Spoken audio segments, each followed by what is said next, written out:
L'homme de la semaine, le président de la République. Serait-il un lion qui dort, pour paraphraser un de ses opposants, qu'il s'est alors réveillé?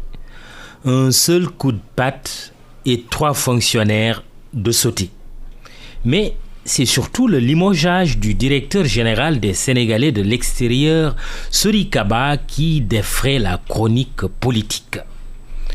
Le chef de l'État n'a pas attendu longtemps pour marquer son territoire sur un présumé 3e mandat qui pourrit déjà l'atmosphère.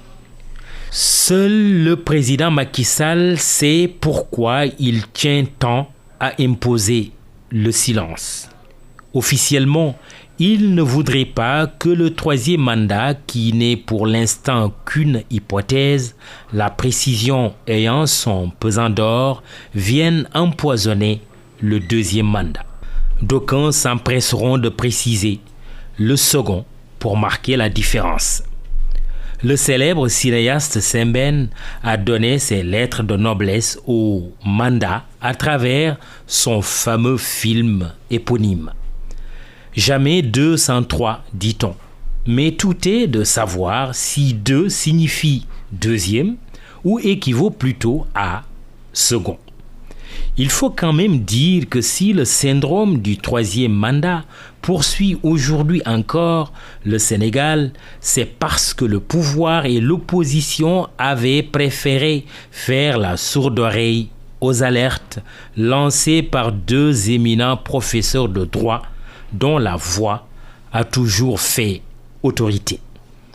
Passe encore que les gouvernants aient réagi en cherchant à banaliser la thèse défendue par les 2 lanceurs d'alerte, pas ordinaire du tout. En revanche, il est incompréhensible en son temps que les opposants se soient gardés de saisir la balle au rebond.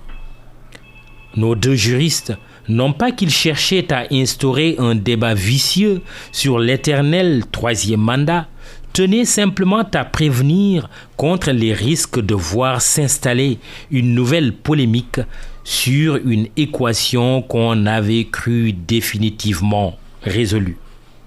Et ce qui ne devait pas arriver, arriva.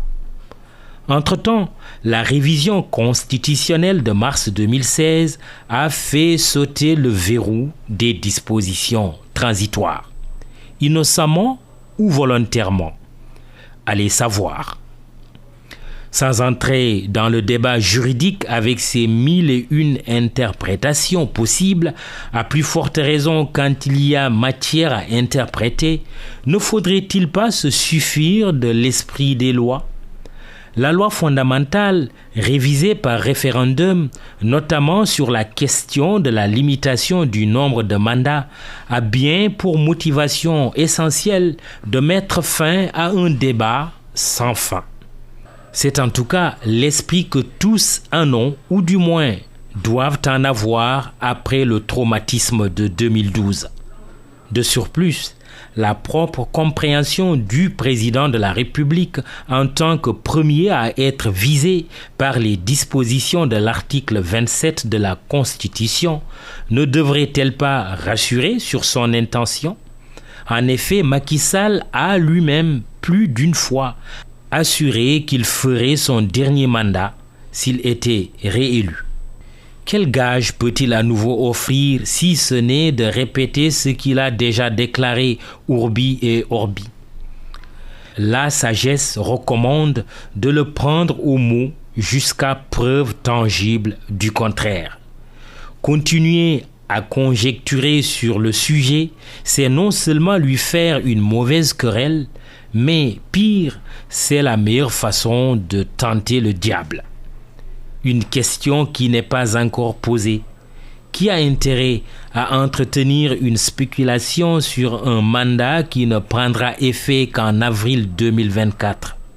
Sauf tremblement de terre, cette perspective est assez lointaine, d'autant plus qu'on ignore la figure du prochain président, alors que le mandat en cours de l'actuel chef de l'État est à peine entamé.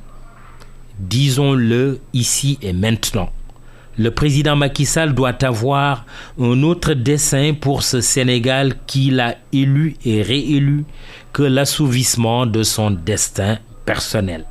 Après tout, le pays transcende nos égos respectifs. L'hygiène et la discipline nous semblent être les chantiers du second mandat. Entendez par là le b.a.-ba pour un pays qui aspire à ce qui est largement à sa portée, l'émergence.